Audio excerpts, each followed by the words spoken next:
Sophie, how are you doing today? Hi, Monica. Nice to see you. Nice to see you too. Bonjour. Well, we are here today because we want to show you the new Blended Lingua weekly report. So we are going to show you all the details and how to fill it out, right, Sophie? Exactly. Alors, bonjour, chers formateurs et formatrices. On va faire une petite vidéo aujourd'hui pour vous montrer le nouveau rapport hebdomadaire pour le Blended Lingua. Nouveau et amélioré, bien sûr. On va voir avec vous ce qui a changé. Alors, la majorité des choses n'a pas changé. Donc, on espère qu'il n'y aura pas de soucis à l'utilisation. D'accord. Okay, so the first page is pretty straightforward. So you have to write your name, your email, the company, the company of your students, okay, the number of your course, and the week which you can choose, okay. So let's say that's week 2, and the date. The date, it's right, quite simple to choose too. Alors, la première page, il n'y a pas de surprise. Ce sont des informations relativement basiques. Donc, votre nom, votre courriel, l'entreprise de l'apprenant, bien sûr, dans ce cas-là, et non pas la vôtre. Le numéro du cours, 1, 2, 3, 4, 5, comme vous savez, ce sont 5 chiffres. Le numéro de la semaine, donc où vous en êtes. Là, par exemple, dans la semaine 2 sur 10, vous avez un menu déroulant pour vous aider pour cela. Et puis ensuite, la date du cours, c'est la même chose. Vous avez ici un petit calendrier. On a oublié de vous préciser que si vous êtes des professeurs de français, vous pouvez changer la langue de ce formulaire en haut. Ce sera plus simple, bien sûr, pour vous en français. Merci, Monica. Yeah, okay, so we can always switch the languages here, okay. And next, we have to write our student's name. So here I have 2 students, John Smith and Mary Summers. But of course, if you have just one student, it's just one student. And you have to tell us if they were present, absent, or if it's the second absence in a row. And this is important.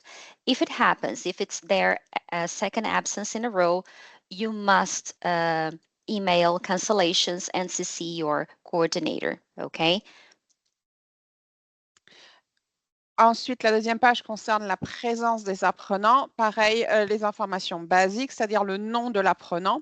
Si vous en avez qu'un, vous remplissez que la première partie. Si vous en avez 2, vous remplissez les 2 parties. Imaginons que votre premier apprenant, c'est John Smith, donc vous avez les cases présent, absent. Le petit rajout, c'est attention, quand ils sont absents, on vous demande de nous signaler si c'est la deuxième absence consécutive. Donc, vous le signalez ici et vous n'oubliez pas d'envoyer un petit mail à cancellation et de mettre notre coordinateur en copie pour qu'on sache ce qui se passe et on va pouvoir prendre la relève pour voir ce qui se passe avec cet apprenant. All right. And the next page is where there are a few changes. Here you have to tell us how much time students have spent on last week's assignments. So how do you know that? If you work with Busuu, then you can check that on Busuu app. You have this information there.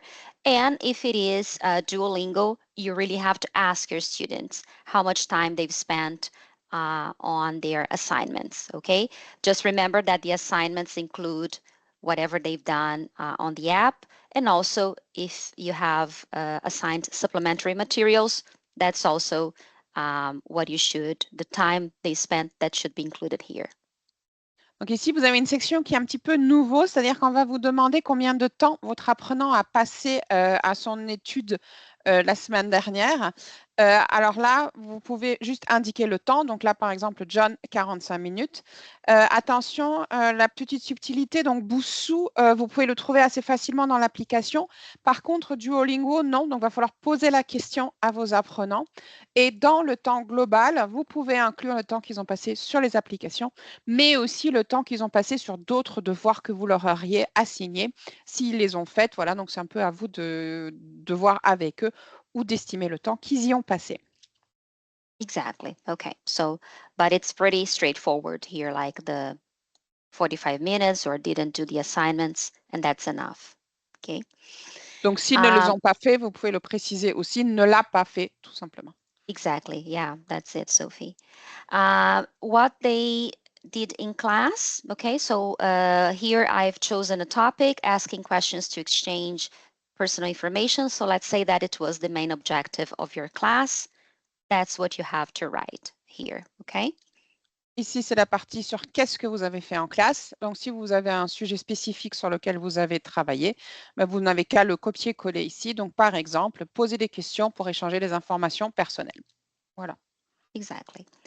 And after that, have your students achieved the objectives of today's class? Pretty straightforward too. John, yes. Mary, partially, for example.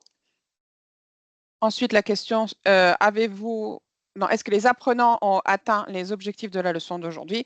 Une réponse courte, John, oui, Marie, partiellement, ou non, si vous le souhaitez. On ne demande pas plus d'informations que ça. Exactly. Okay. And the last one is assignments. Sorry, not the last one, but here, the one before the last.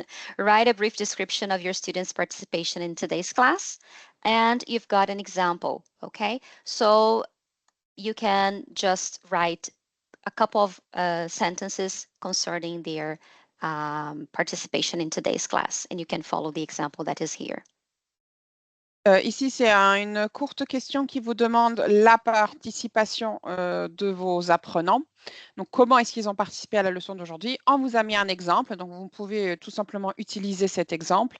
Lucie n'a ou n'a pas terminé les travaux de la semaine. Pendant le cours, elle a montré qu'elle ne pouvait pas utiliser les expressions de négociation, par exemple. Vous pouvez juste faire une phrase, pas besoin de plus. Okay.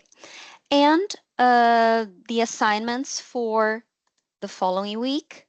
Okay, so in this case here, I've added some examples like the students are going to work on Busuu, complete English A1, chapters 2 and 10, plus English pronunciation, and that's the lesson that they have to do.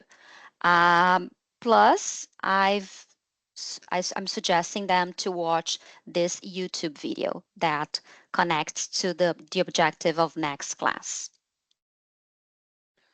Et la dernière partie que vous aviez déjà avant, les devoirs que vous avez assignés pour la prochaine fois. Vous précisez bien sûr l'application, le chapitre et ce que vous leur demandez de faire. Vous pouvez aussi ajouter ici si vous avez d'autres ressources que vous leur avez assignées. Donc, par exemple, une vidéo YouTube à regarder ou d'autres activités. Tout est à mettre ici. Et voilà.